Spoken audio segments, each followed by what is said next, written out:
Today we chose the bamboo rafting half-day program at the Periyar Tiger Reserve in Thekkady. Each program offers different routes and unique experiences due to the vast expanse of the forest. Look at this baby elephant. We saw some wild animals and heard the chirping of birds. This video is similar to our previous nature walk video, but it also includes bamboo rafting on the dam. While rafting, we spotted some wild animals of the banks of river. Let me share more details about them later.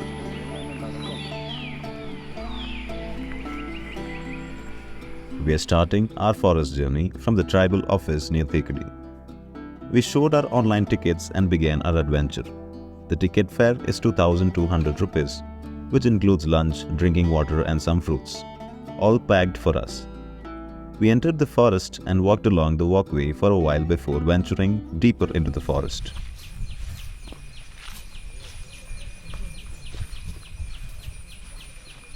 After walking for 20 minutes, we spotted a tiger's footprint, which made us enthusiastic. The guide identified it as the footprint of a male tiger, noting that it had passed through the area earlier in the morning. I would love to see a tiger in the Periyar Tiger Reserve. It should come walking towards us while we are traveling towards them. We hadn't seen a tiger on any of our previous journeys, so this discovery heightened our curiosity and encouraged us to venture further into the forest.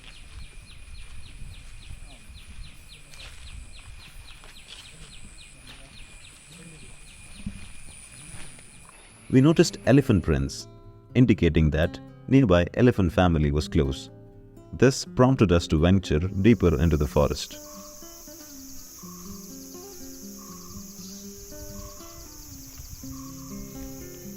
We saw a monitor lizard, and it was quite large. As we approached, it skewed away. There are different varieties of monitor lizards, but we can't keep them as pets even though they're adjusted, since they are considered under the wild animal reservation categories. Their hands, legs and nails have strong grip, allowing them to sit securely on trees. In earlier times, people used to say that thieves would use them to climb over the fences. But a monitor lizard cannot support the weight of a human.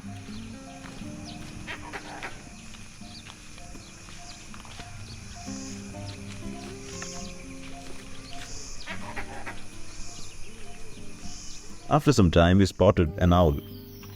We could see it clearly when we looked closely.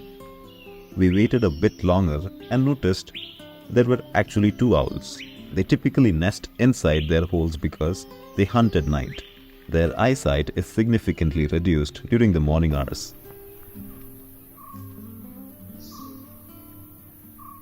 Owls primarily prey on rats and some birds.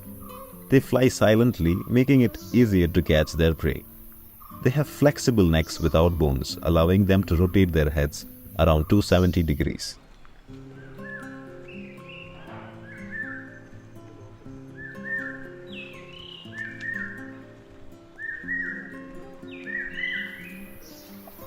A small samba deer was sitting there and heard us but didn't notice our presence. It is keenly looking towards the direction of the sound. Its mother was standing next to it, but we couldn't capture much of the scene.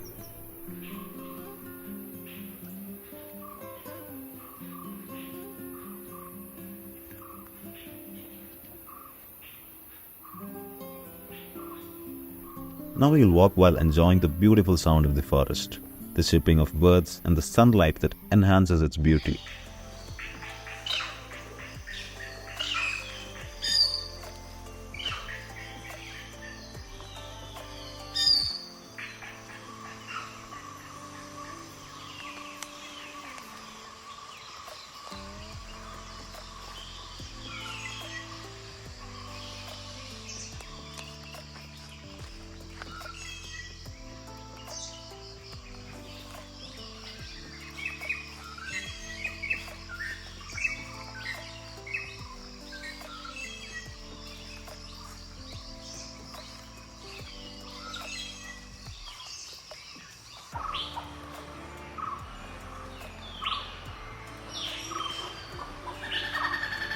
That was a hornbill.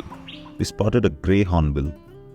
India is a home to 8 to 9 varieties of hornbills. with the largest being the Great Indian Hornbill.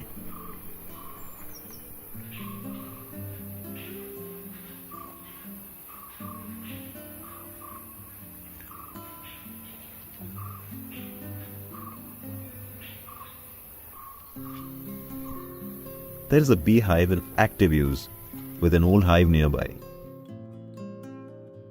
My greatest desire is to see a tiger while walking through the forest. The tiger should be far enough to shoot a proper frame, and also I should stay alive.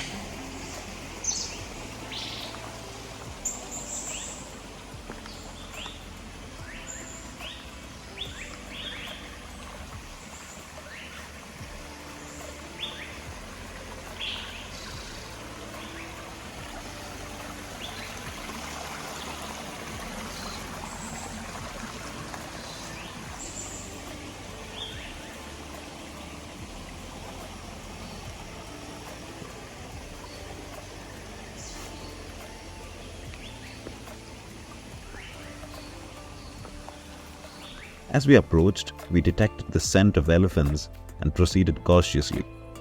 Soon we heard the sound of elephants breaking tree branches, hidden within the dense forest. We remained out of sight of the two elephants nearby.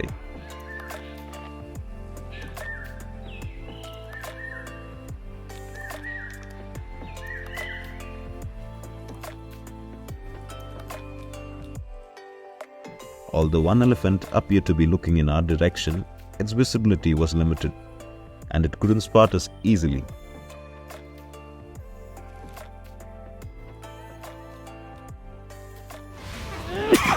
After some time, I sneezed, catching the attention of the elephant.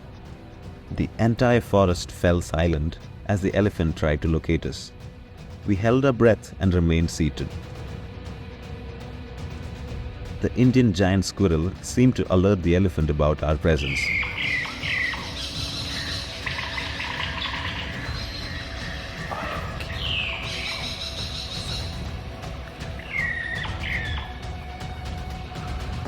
Despite this, we chose not to run but to stay still and undisturbed. Gradually, the atmosphere calmed down.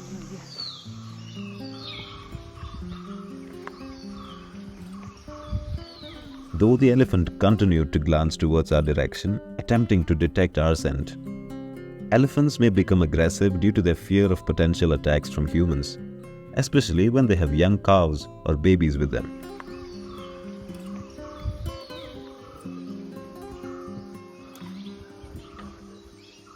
Their trunks are remarkable for their versatility, with a finger-like structure at the tip allowing them to grasp objects as small as a banana and even large tree branches. The trunk, often referred to as their nose, enables elephants to detect scents rapidly. They use their trunk to draw up to 15 liters of water, which they then drink. Elephants also use their trunks to greet each other, similar to our way of hugging.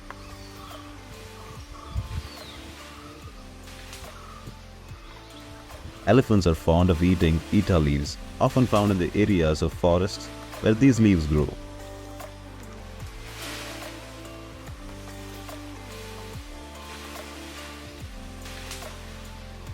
We observed a group consisting of 2 adult elephants accompanied by a baby elephant. The adults appeared to be regularly checking to ensure the young ones was with them.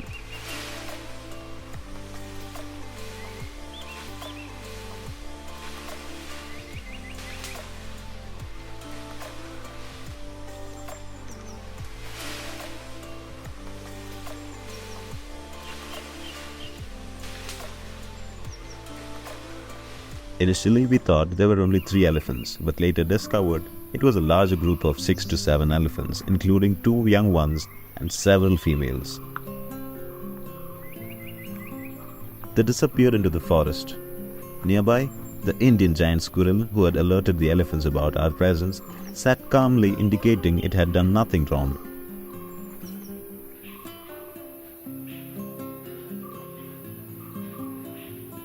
This squirrel is known as a key messenger within the forest ecosystem.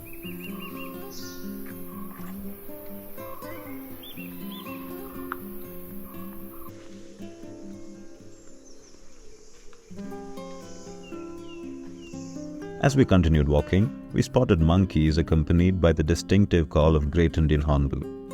Although we couldn't capture a glimpse of it, I managed to record the sound of its flight.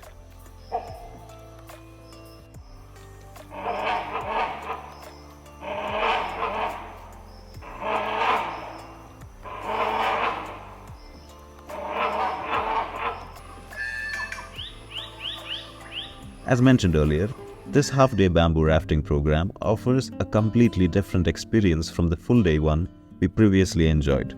The cost of this program is 2,200 rupees, and it requires a minimum of 2 participants.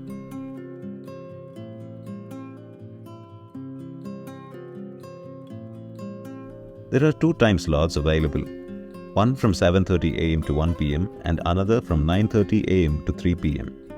Opting for the earlier slot increases the chances of encountering wild animals.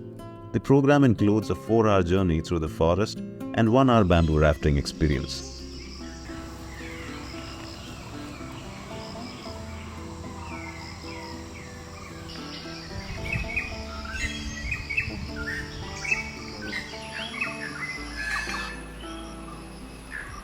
We are nearing the camp where the bamboo rafting begins, located near the building where forest watchers stay.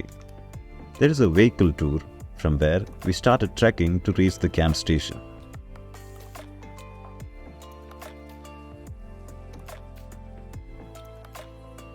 Upon arriving at the camp, we noticed a trench designed to prevent elephants from entering. We rested for 15 minutes, enjoying our breakfast and waiting for the rafting to commence. Since I had my camera bag, I didn't bring my breakfast, only eating a banana, an orange and some fruits. This raft is the one we'll be using. While tourists visiting Thekkady often enjoy boating, many overlook the unique experience of bamboo rafting. It is truly wonderful. Taking our seats at the front, we now have a splendid view of the lake.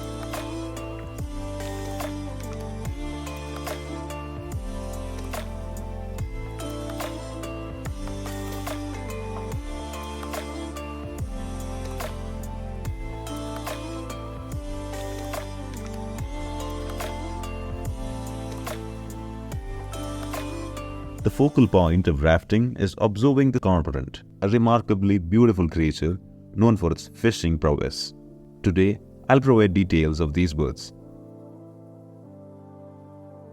In India, there are primarily 3 types of cormorant: a little cormorant, great cormorant, and the Indian cormorant. The bird perched on a branch with a grey coloration is often referred to as a snake bird.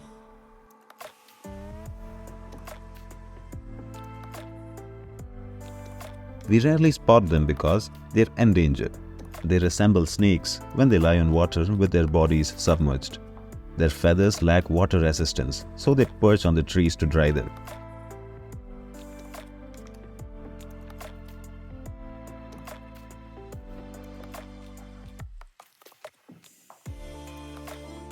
The bird in question is the little cormorant, typically found around the lakes and ponds where they primarily feed on fish.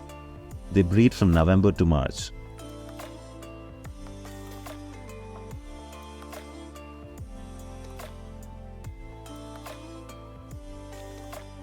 This is great cormorant, stands out as the most striking among them. They do not have specific breeding season for laying eggs. Their feathers are water resistant.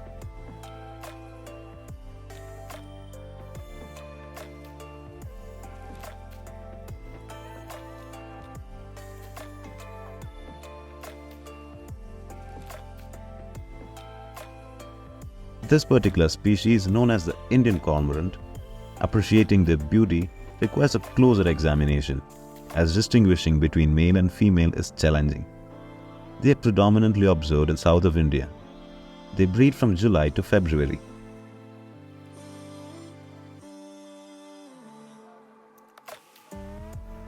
Among the seabirds, only the snakebird faces the threat of extinction. Today, we learned about the cormorants in India. In this area, you can spot some samba deer. If there were more water from the Mullaperiyar Dam, we might see even more animals over here.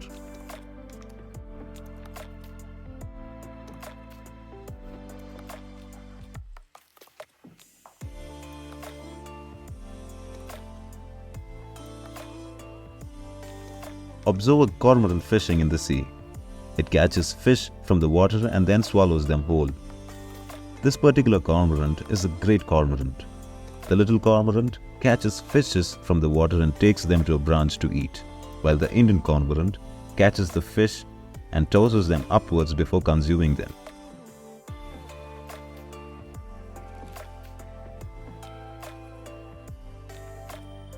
Over there you might spot a gaur, although it's not very easy to see.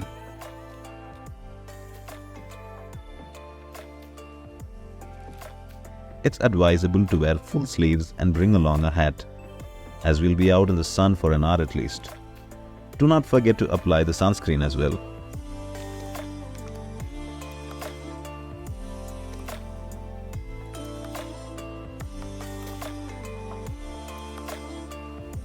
I will share contact number for anyone who has questions about these programs. Alternatively, you can message me on Instagram.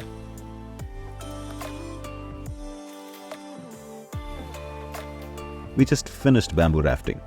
Today I guided 4 foreigners. They booked more programs than us. They always return filled with joy. It makes me wonder why we don't participate in these programs as much as the foreigners.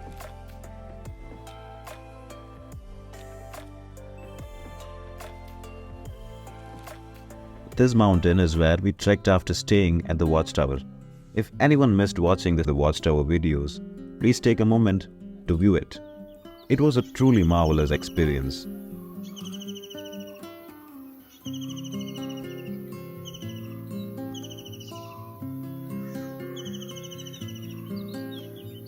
On our way, we paused to observe the Indian gaurs. We waited until they moved on. All of them were females. Don't be disappointed seeing only females, as the large males are approaching now.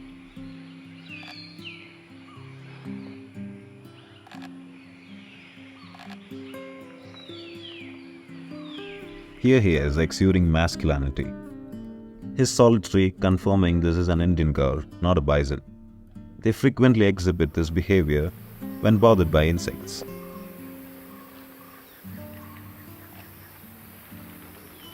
He's staring directly at us as if he dislikes our presence. Typically they don't attack, but they can attack if provoked.